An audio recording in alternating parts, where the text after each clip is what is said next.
मुमुक्ष की रुझान किधर होनी चाहिए?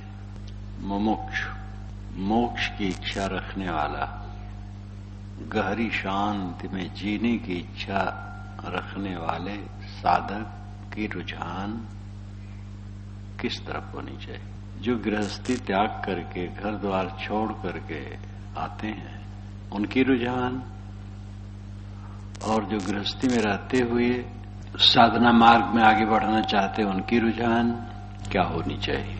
जो लोग घर छोड़ करके आते हैं उनमें जिनकी सही बुद्धि रहती है वह किसी विवेकवान सद्गुरु और संत समाज से जुड़ते हैं और जुड़ करके सेवा स्वाध्याय साधना द्वारा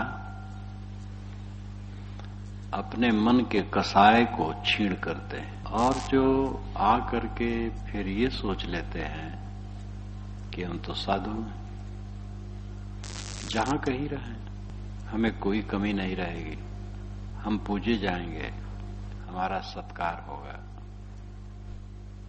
हम महात्मा हैं, हम नियमों में बंध के क्यों चलें, स्वतंत्र घूमें खाएं जैसे रुचि हो रहा है। उनकी प्रवृत्ति दूसरी हो जाती है और वे साधना मार्ग से भटक जाते हैं। ये जीवन ऐसा है, मन की भावधारा ऐसी है कि उसको समझना और उससे अपने को बचाना कोई मामूली बात नहीं।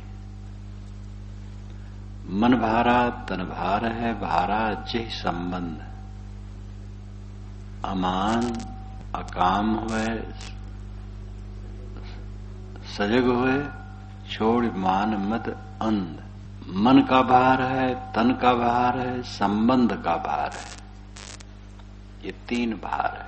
सदगुरु विशाल साहेब ने सत्यनिष्ठा में कहा है, मन भारा तन भार है, भारा जय संबंध। मन का बोझा है, न मालूम कितने सांप बिच्छू मन में भरे, और मन को समझ लेना कोई मामूली बात है।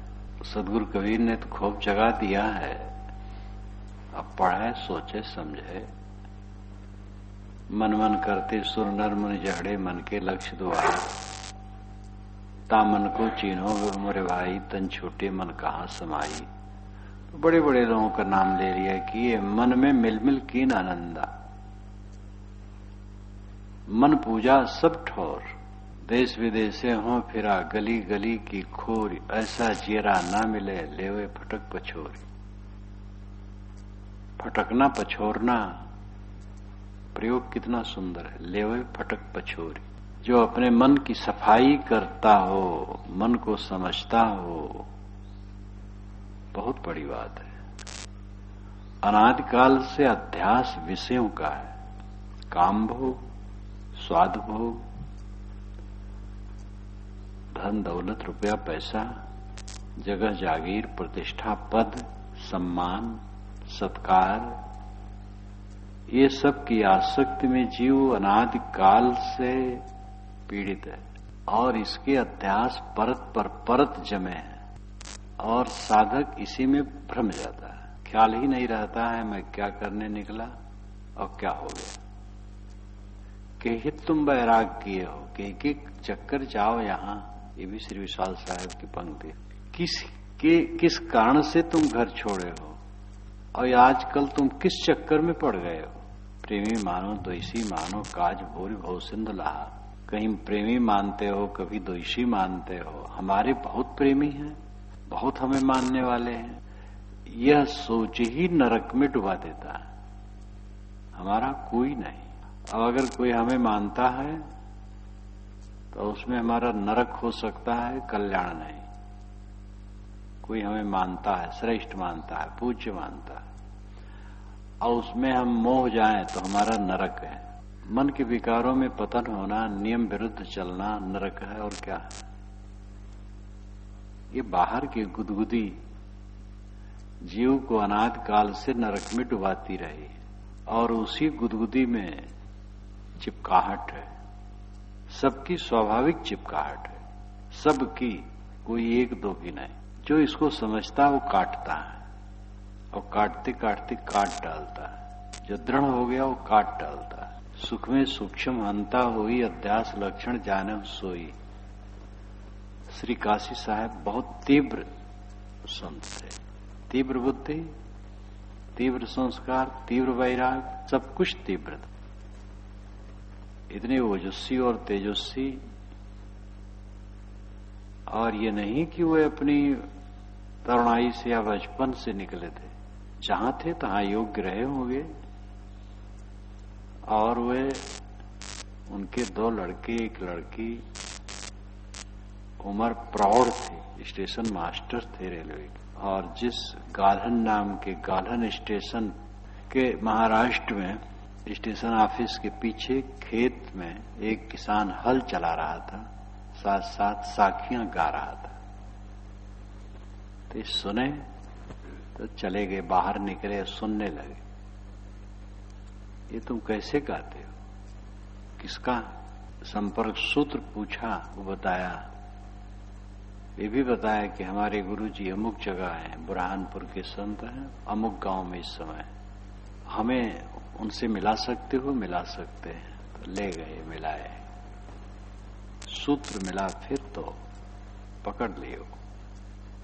वहीं रहते रहते, सेवारत रहते रहते उनको पारक सिद्धांत का बोध हो गया, और वहीं रह करके उन्होंने नाटक लिखा, तत्वयुक्त ने जो बोध विवेक भी शायद वहीं लिखा, और फिर इस्तीफा दिए और सब छोड़ छाड़ करके आ गए। और ऐसे आए कि फिर कोई जब घर वाले मिलने आए तो कहे कि कह दो ही दरवाजे से चले जाए।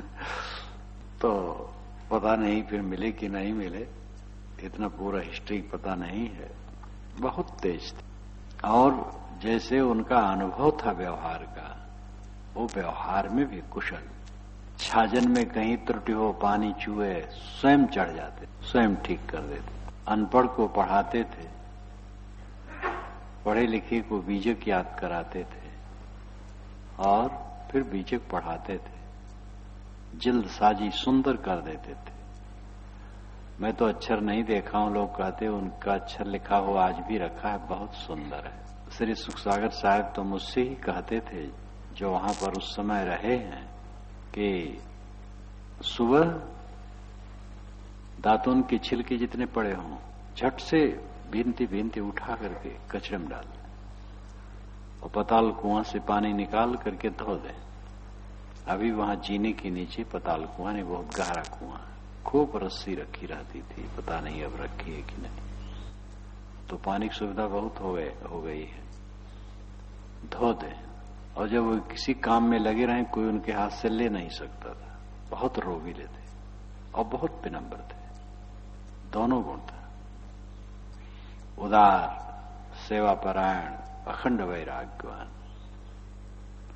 अद्भुत उनमें संगम था, कर्म और वैराग का।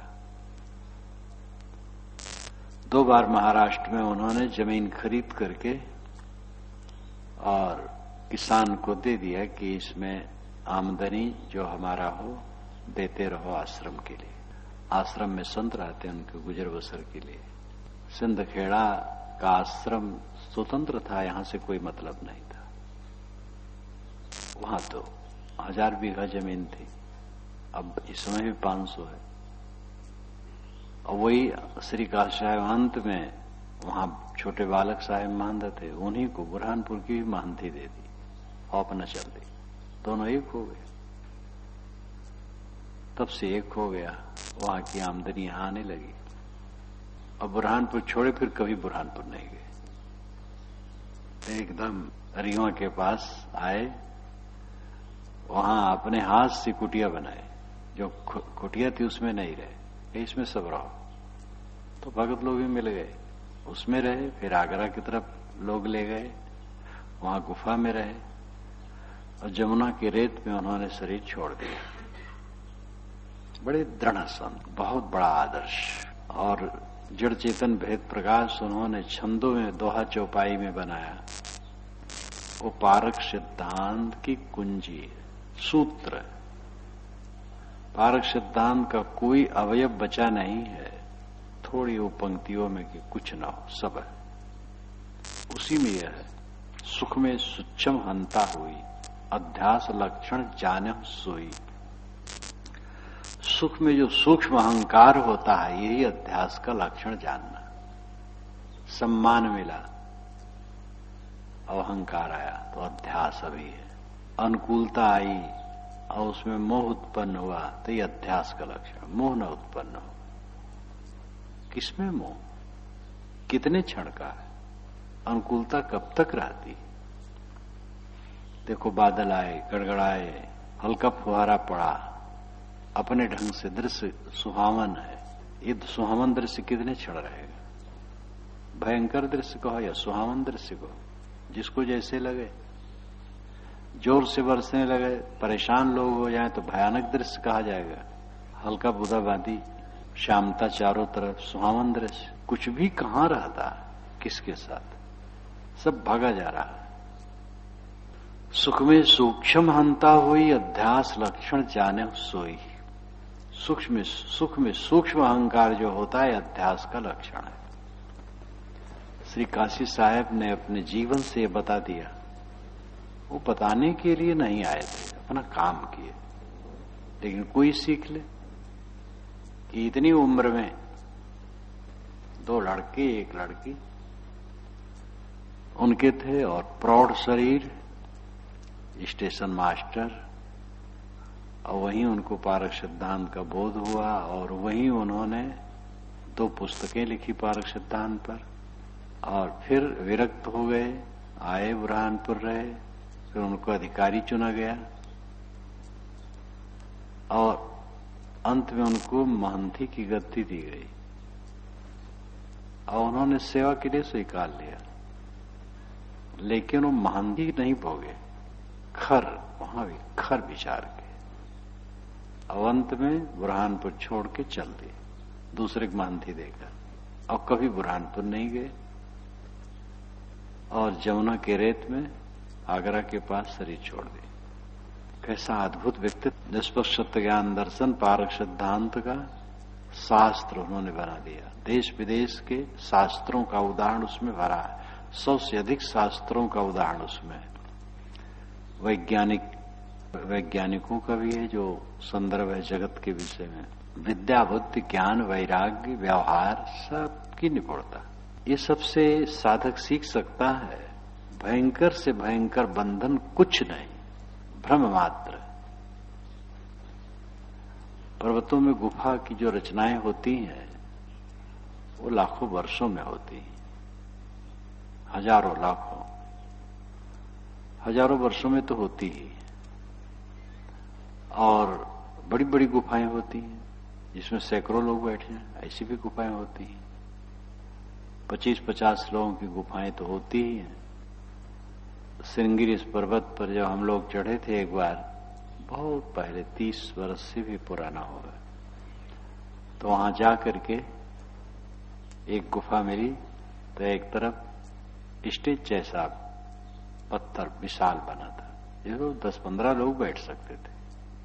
मैं उस पर अकेला बैठा और अगले हिस्से पर और संत बैठे। तो वैराग शतक का वहां मैंने प्रवचन किया। फिर एक सकरे रास्ते से निकल करके ऊपर गए, ऊपर से फिर ऊपर ही उतरे। श्रृंगेरी पर्वत कहते, धमतरी जिले के आगे, नगरी गांव के आगे है। तो बड़ी बड़ी गुफाएं बहुत दिनों में निर्मित होती, और निर्मित हुई जब, तो उसमें सूर्य का प्रकाश कभी नहीं जाता, ऐसी भी गुफाएं होती। लेकिन टार्च जला दो, सैकड़ों लाखों वर्ष का अंधकार हो, तुरंत खत्म। अज्ञान, मोह, अंधकार धर्म है, वो कोई द्रव्य नहीं, उसके मिटने में देरी नहीं। विवेक पूर्ण जागृत होना चाहिए। हमारा विवेक जब जग जाता है, मोह कुछ नहीं। फिर भी मोह कटने के लिए निरंतर श्रम की जरूरत पड़ती है। एक बार कट गया, अध्यास पुराना है, फिर जगेगा। इसलिए काटते जाना है, काटते जाना है, रगड़ते जाना है। और रगड़ते रगड़ते फिर समाप्त हो जाएगा। समाप्त होने के बाद भी सावधानी से रहना है, जिससे फिर जगे ना, मरी मरी मन फिर जगे। तो साधक की जो रुझान है वह वासनाओं के काटने में न होना चाहिए। देहाध्यास को लेकर के अपनी बड़ाई, प्रतिष्ठा, मनमानी, सुखाध्यास के चक्कर में जो साधक पड़ जाते हैं वो बह जाते हैं। अनुशासन में वो नहीं रहना चाहते। मान लेते हम तो साधु है ही, जहां रहेंगे तहां मंगल है, पूजा सत्कार होगा। अब पूजा सत्कार के लिए आए हो तो डूबा है, भवबंधन काटने के लिए आए, ये विचार होना चाहिए। और ये विचार गुरु संतों की शरण छोड़ करके कहीं सफल नहीं हो सकता। गुरु संत आधार और न रक्षक कोई किते, गुरु संत ही आधार और कहीं कोई रक्षक नहीं। संसार के लोग चाहे कितने बुद्धिमान और विद्वान हो, उनकी दृष्टि लौकिक समझ तक है। वैराग्य भाव, निवृत्त भाव, आत्मस्थित भाव, सारी कामनाओं को छोड़ के सब कुछ का अभाव करके अपने आप में स्थित होने की बात वे समझते ही नहीं। सब कुछ का अभाव कर देना, सब कुछ का मोह छोड़ देना और अपने आप में स्थित होना, इस बात को समझते ही नहीं। तो बुद्धि कैसे देंगे? और ऐसे लोगों की संगत में जो नहीं रहेगा साधक, उस साधना में आगे कैसे बढ़ सकता है? इसलिए साधक को अपने मन को परखते रहना चाहिए, कभी भटकाव ना आए। अगर श्रद्धा ढीली हो रही है तो समझ लो हम भाग रहे। अवज्ञा, नियम का उल्लंघन, श्रद्धा ढीली होने के लक्षण, और फिर ये सब मिलकर के वैराग्य और कल्याण के पथ से बहकाव के लक्षण है। गुर सीढ़ी ते उतरे शब्द विमुखा होए, ताको काल घसीटी है राख सके नहीं कोय। एक कबीर साहब की साखी है। जो गुर सीढ़ी से उतरा, गुर सीढ़ी से उतरे शब्द विमुखा होए और निर्णय के वचन के विपरीत चल रहा है, ताको काल घसीटी है, उसे काल घसीटेगा। काल क्या है? मन की कल्पना है। राख सके नहीं कोई उसको फिर उस पद में स्थिर नहीं रख पाएगा। एक एक वचन ऐसे तौले हैं। एक साधक के लिए केवल एक साखी काफी। गुर सीढ़ी ते उतरे शब्द विमुखा होए, ताको काल घसीटी है राख सके नहीं कोय। सलिल धार नदिया बहे पांव कहां ठहरा है। नदी में पानी की धारा तीव्र बह रही है, पांव कहां ठहरने वाला है? वो नदी कहां है? मन है।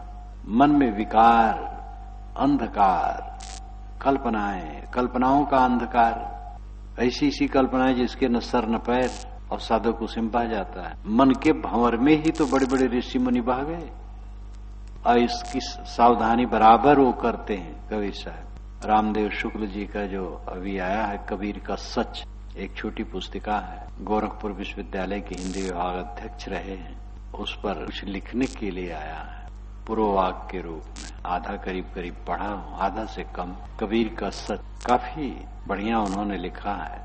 कबीर की सूझ ज्यादातर उनका है कि जो सामंतवादी दृष्टि है, अवतारवाद को ही उन्होंने सामंतवाद के रूप में लिया है। और जो लोगों की धारणा रही है व्यवस्था के पक्षधर, मर्यादा और व्यवस्था, आचार्य रामचंद्र शुक्ल ने जिसकी पक्षधरता की है, उसको उन्होंने चुनौती दी। मानवता से हट करके कुछ निहित स्वार्थियों की बातों का समर्थन करना बहुत बड़ा अन्याय है। और कबीर पहले आदमी है जो इसका घोर विरोध मुखर भाषा में करते। अद्भुत पुरुष है कबीर। डर नाम की चीज नहीं, सीधी सीधी बात कहना। दबे दबे स्वर में थोड़ा मोड़ा कुछ लोग कहे, बहुत थोड़ा थोड़ा, आमूल चूल झकझोर देना एक कबीर ने किया। ये तो एक दूसरा पक्ष है। जो पक्ष है वो साधना वाला पक्ष तो ज्यादा है, जैसे कि जात पात, वर्ण व्यवस्था, छुआछूत, देवी देवता, अवतार, पैगंबर, ये सब के लिए थोड़ा कहा, क्योंकि इसको थोड़ा कहा करके समझ ले बस। ज्यादा तो मोह माया आसक्ति का रोग काटना रहता। इसलिए उस पर उनकी वाणी बहुत है। तो जहां जो कहा है इतना नपा तुला है, इतना तथ्य है। गुर सीढ़ी ते उतरे शब्द विमुखा हो, ताकू काल घसीठे राख सके नहीं कोई। गुर सीढ़ी से उतरना क्या है? जो निर्णय वचन है, जो साधना के नियम है, मोक्ष पथ के जो नियम है, मोक्ष पथ सबसे निवृत्त होना, अपना मन सारी आसक्तियों को छोड़ दे, बाहर से सिमट आए, अपने में अंतर्मुख हो जाए। अंतर्मुख होने के लिए सारे राग को काटना होगा। बाहर राग रख करके कोई अंदर में प्रवेश नहीं पा सकता है। सारी आसक्तियों को, सारी लिप्साओं को, सारे अहंकार ममकार को जो छिन्न कर देता है, बाकी राख न ठौर ठिकाना समझ करो जिये चेतु। श्री विशाल साहेब ने कहा, ऐ साधक कहीं ठौर ठिकाना बाकी न रखो, सब जगह का राग काट दो, समझ करो जिये चेत। समझ करके अपने जीव में चेत करो, सावधान हो जाओ। तो साधक की रुझान किधर होनी चाहिए? अंतर्मुखता की तरफ होनी चाहिए। विवेकवान गुरु संत की शरण आधार है, इसको छोड़ करके कहीं त्राण की जगह नहीं। जो इस आधार को मजबूती से पकड़े रहता है और अपने आप को सब तरफ से छुड़ाने के लिए निरंतर जागरूक रहता है, धीरे धीरे उसका मन सब तरफ से निर्बंध हो जाता है, अनासक्त। चाहे जितनी भीड़ मिले, चाहे जितनी अनुकूलता मिले, रहना अकेला है। वो भजन कैसे है, जो अंबर पर पक्षी अकेले उड़ना है। चाहे जितना मेला मिले, भीड़ मिले, लेकिन इस पक्षी को तो आकाश पर अकेले उड़ना है। किसके साथ कौन है?